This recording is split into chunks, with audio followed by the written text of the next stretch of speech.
அபூதர் ரலியல்லாஹு அன்ஹு அவர்களும் பிலால் இப்னு ரபாஹ் ரலியல்லாஹு அன்ஹு அவர்களும் முரண்பட்டு கொள்றாங்க. இந்த முரண்பாடு கொஞ்சம் அதிகரித்து அபூதர் ரலியல்லாஹு அன்ஹு அவர்கள் பிலால் ரலியல்லாஹு அன்ஹு அவர்களை பார்த்து கருப்பியின் மகனே என்று சொல்கிறார்கள். இப்ப பிலால் ரலியல்லாஹு அன்ஹு அவர்களுக்கு கவலை வருகிறது. இந்த கவலையால அவங்க அமைதியா இருக்கிறாங்க. ரசூல் ஸல்லல்லாஹு அலைஹி வஸல்லம் அவர்களிடத்தில் அதை சொல்கிறார்கள். ரசூல் ஸல்லல்லாஹு அலைஹி வஸல்லம் அவர்கள் அபூதர் ரலியல்லாஹு அன்ஹு அவர்களை அழைத்து இதை விசாரிக்கிற போது அவர்கள் கவலைப்படுகிறார்கள்.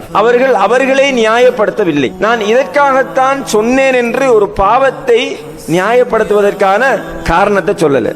இன்னைக்கு சகோதரர்களே, எங்களுக்கு மத்தியில பிளவுவாரத்துக்கான பிரதானமான காரணங்களில் ஒன்றும் நாங்கள் தவறு செய்கிறோம். எங்களுடைய தவறு உரிய முறையில் சுட்டிக்காட்டப்படுகிற போது அவற்றை ஏற்றுக்கொள்வதற்கான மனப்பக்குவத்தை நாங்கள் வளர்த்துக் கொள்வதில்லை. அதை ஏற்றுக்கொள்ள எங்களால் முடியாம இருக்கிறது. அது பெருமையினுடைய ஒரு வகையாகும். அன்புள்ள சகோதரர்களே, இப்படி போய் ஒரு தவறு செய்ததற்காக ஒரு சகோதரனிடத்தில் போய் மன்னிப்பு கேட்கின்ற வருந்துகின்ற நிலை உள்ளம் பரிசுத்தம் அடைந்திருந்தால் தான் வரும். உள்ளத்தில் நோய் இருந்தால் அது வராது. அதனால் தான் அல்லாஹு தஆலா நபியை பற்றி சொல்கிற போது சொல்கிறான், அந்த தூதர் அந்த மக்களுடைய உள்ளங்களை பரிசுத்தப்படுத்தினார். அப்ப பரிசுத்தமாக உள்ளம் இருந்தால் அவர்களுக்கிடையில் இப்படியான ஒற்றுமையை ஏற்படுத்தக்கூடிய காரணங்கள் அவனோட கல்புக்குள்ள உருவாகும். ஆனால் இன்றைக்கு எங்களுடைய உள்ளங்களில் நிறைய முரண்பாடுகளை வளர்க்கின்ற நிலை அதிகரித்து வருவதை பார்க்கிறோம். ஒரு சிறிய தவறை ஒரு சகோதரர் செய்திருந்தால் அதை எங்களால் ஏற்றுக்கொள்ள முடியாமல், அதை அனுசரிக்க முடியாமல் தடமாறுகிறோம்.